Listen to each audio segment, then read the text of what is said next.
Damos comienzo a este análisis visual. Hoy vamos a embarcarnos en un viaje realmente fascinante. Vamos a tender un puente directo entre las profundidades de las matemáticas más puras y teóricas y su aplicación práctica real. Todo esto usando código Java orientado a objetos. Y es que a veces resulta facilísimo olvidar cómo conceptos algebraicos o topológicos que suenan súper abstractos son literalmente el motor que impulsa el software moderno. Así que vamos a descifrar este enigma estructural paso a paso. ¡Arrancamos! Para organizarnos, nuestra hoja de ruta pasa por 6 puntos clave. Empezaremos con el origen de las matrices, pasaremos a la teoría de matrices y cuerpos y luego construiremos una calculadora en Java. Después cambiaremos un poco de tercio para explorar la anatomía de un árbol, sus métodos de recorrido y por último daremos vida a un monitor de árboles también en Java. Empecemos con el punto número 1, el origen de las matrices y este pequeño viaje a través del tiempo. Porque vamos a ver, la evolución de una simple cuadrícula de números a lo largo de los milenios es francamente espectacular. Pensemos en esto. Ya allá por el 650 a.C. en China usaban los famosísimos cuadrados mágicos. Una locura. Luego damos un salto enorme hasta el siglo XVII, donde matemáticos de la talla de Sekikowa y Leibniz desarrollaron los determinantes para resolver ecuaciones lineales. Eso sí, el término matriz no llegó hasta 1848, de la mano de James Joseph Sylvester. Y el remate final llega en 1925, cuando Heisenberg coge todo este cálculo matricial para fundar nada más y nada menos que la mecánica cuántica. Bueno, pasemos al bloque 2, la teoría de matrices y cuerpos, o lo que es lo mismo, el álgebra abstracta que hay detrás de esta cuadrícula. Para entender esto, primero tenemos que definir qué es un anillo en matemáticas. Dicho de forma sencilla, un anillo es un sistema algebraico equipado con dos operaciones, que normalmente llamamos suma y producto. Es un entorno fantástico para sumar y multiplicar elementos sin ningún problema, pero ojo, porque aquí viene la trampa. Si intentamos buscar una operación inversa garantizada para el producto, bueno, el sistema sencillamente nos deja con las manos vacías. No siempre se puede deshacer esa multiplicación. Y justo aquí es donde entra en juego el cuerpo. Este concepto es absolutamente fundamental. A diferencia del anillo, el cuerpo sí que nos garantiza la existencia de inversos, tanto para la suma como para la multiplicación. ¿Y por qué importa tanto esto? Pues porque nos permite realizar operaciones matemáticas muchísimo más complejas. Básicamente, nos abre la puerta a la resta y, lo que es vital, a la división. Siempre asumiendo que no dividimos por cero, claro. Si ponemos ambos frente a frente, el contraste es clarísimo. Necesitamos los cuerpos sí o sí para adentrarnos en la teoría matricial avanzada, como la famosa teoría de Galois, que estudia simetrías en ecuaciones. Pensémoslo un segundo. Sin esa capacidad de dividir que nos da el cuerpo, cosas tan básicas en programación como la eliminación de Gauss o el cálculo de matrices inversas serían literalmente imposibles de ejecutar. Pasamos a la sección 3. Calculadora de matrices en Java, el momento exacto en el que toda esta teoría se convierte en código puro y duro. Si nos fijamos en cómo la transición de las matemáticas al software se lleva a cabo, veremos que es prácticamente literal. Es como traducir un idioma. La operación de suma algebraica de toda la vida se convierte, sin más, en el método estático matriz.suma. La transposición, que básicamente coge las columnas de la matriz y las tumba para convertirlas en filas, queda elegantemente encapsulada en matriz.traspuesta. Y esa triangulación tan compleja pero absolutamente esencial para sacar determinantes toma forma en el método matriz.gauss. Y para rematar el tema de las matrices, tenemos el programa en Java que lleva toda esta matemática pura a una interfaz que podemos interactuar de forma táctil y visual. Utiliza la biblioteca gráfica Swing, que si somos sinceros, a veces da algún que otro dolor de cabeza al programar. Pero el resultado vale la pena.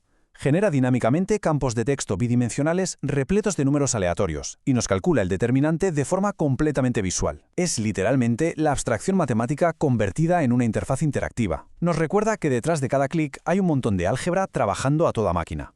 Damos un giro argumental y entramos en la sección 4. La anatomía de un árbol, nuestro modelo de datos jerárquico. A primera vista es súper fácil pensar que un árbol en informática es solo una red ahí tirada con un montón de conexiones libres, pero nada más lejos de la realidad. Requiere unas reglas topológicas increíblemente estrictas. De hecho, estas reglas son las que separan un árbol bien estructurado de un grafo cualquiera. Si hay un ciclo o un bucle, ya no es un árbol. Si un nodo tiene más de un padre, tampoco. Es justamente esta inflexibilidad la que nos garantiza que la información viaje con un orden y una direccionalidad perfectos.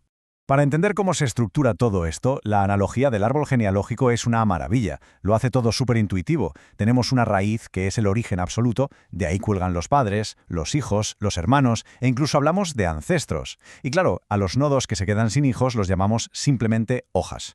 Usar estos términos nos ayuda a visualizar perfectamente cómo caen los datos en cascada, de arriba hacia el ojo. Así es exactamente como se diseñan luego los algoritmos de búsqueda para que sean tremendamente eficientes. Punto número 5. Ya tenemos nuestro árbol familiar, así que hablemos de los métodos de recorrido, cómo navegamos a través de esta jerarquía. Esto es crucial porque define la ruta exacta que va a tomar un programa para leer los datos. Y ojo, que esto es lo que hace funcionar desde el sistema de archivos de un ordenador hasta cómo el navegador dibuja una página web. Tenemos 3 caminos principales. En el preorden procesamos primero al padre y luego bajamos a los hijos. En el postorden hacemos lo contrario. Bajamos a toda pastilla hasta las hojas y procesamos a los hijos antes de subir al padre. Y el inorden es una pasada, sobre todo en árboles binarios, porque nos permite leerlo todo en un orden estricto de izquierda a derecha. Pero un momento, que hay otra aproximación que es súper interesante. El recorrido por niveles, o búsqueda en anchura. En vez de tirarnos de cabeza por una sola rama hasta el fondo, aquí vamos explorando poco a poco, nivel a nivel, casi como si bajáramos los pisos de un edificio. Primero leemos la raíz, bajamos al piso de los hijos directos, luego al de los nietos, nos aseguramos de barrer absolutamente todo en horizontal, antes de dar un solo paso más hacia abajo. Y llegamos al bloque final, el 6, el monitor de árboles en Java, o cómo le damos vida real a toda esta jerarquía. Aquí es donde se obra la magia. Todo lo abstracto aterriza en la clase de Java. Conceptos como podar una rama se traducen, literalmente, en liberar las referencias en el código a través del método podar_hijo. Y para saber cuánto mide nuestro árbol, usamos funciones como peso o altura. ¿Y cómo lo logramos? Pues con uno de los grandes pilares de la programación, la lógica recursiva. Es decir, el método llamándose a sí mismo una y otra vez en cada nodo hasta llegar a las hojas, y luego devolviendo las sumas totales de vuelta hasta la raíz. Simplemente brillante. Para cerrar el círculo tenemos el programa Monitor Árbol, que utiliza, de nuevo, la interfaz de Swing para pintar todo esto en pantalla. Usando la clase Graphics de Java, el software calcula dónde va cada nodo según los recorridos que vimos antes y tira líneas rectas entre elementos de tipo botón, conectando a los padres con los hijos. De repente, esa estructura matemática hiperteórica se convierte en un mapa visual radiante que podemos explorar en tiempo real. Y con esto concluimos nuestro análisis de hoy. Pero antes de despedirnos, toca reflexionar un segundo. Resulta increíble pensar que unas reglas matemáticas inventadas hace miles de años en la antigua China son las mismas que hoy sustentan el código Java que compilan nuestros ordenadores. Las matrices y los árboles nos han traído hasta la computación gráfica moderna que todos conocemos.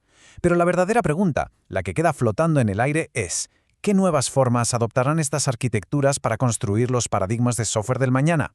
Ha sido un placer compartir este recorrido por las estructuras de datos. Hasta la próxima.